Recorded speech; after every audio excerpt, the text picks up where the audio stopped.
Après quelques mois d'absence et un line-up presque totalement renouvelé, Memories of Edenman nous revient avec un album composé de 11 titres mélangeant plusieurs univers musicaux. Un album très attendu vu la nouvelle configuration du groupe, mais aussi parce qu'il aurait pu voir le jour bien plus tard.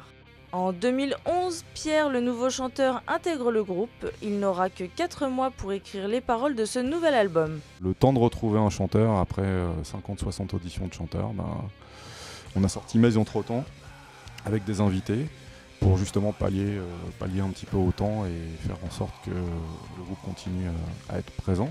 Avec des invités dont Mike Carmine de Rosetta, Thomas Dacmé, Yann de Clone, Alex de Prestige. Voilà.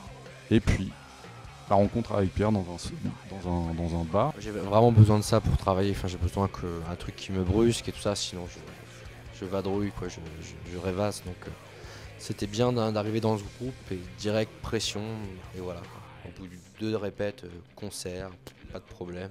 Le groupe prend son temps et enregistre le disque en un mois avec Étienne Sartou-Dacmé aux commandes, puis Manus Lindberg au mixage. Vitriol, dont le nom reste encore très énigmatique, a été ponctué d'événements tragiques qui se sont abattus sur le groupe. Vitriol serait-il finalement un album thérapeutique ?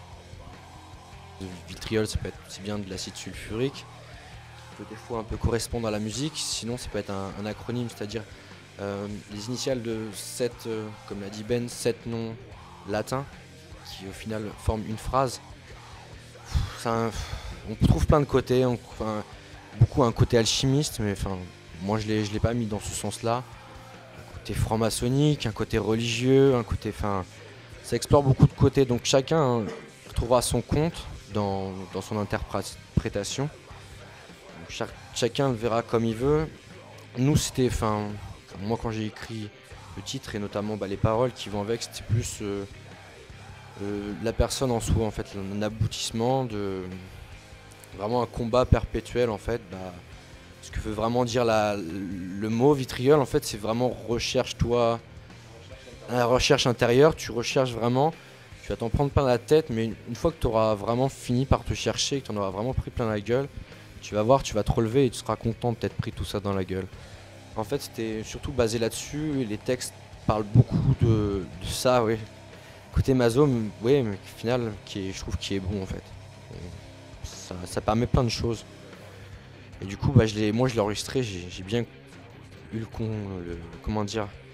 le vitriol quand je l'ai enregistré, parce que je viens de sortir d'une soirée un peu arrosée, je m'étais fait un peu tabasser, une côte de moins, du coup, pour faire les scrims avec une côte de moins, c'était vraiment vitriol, quoi.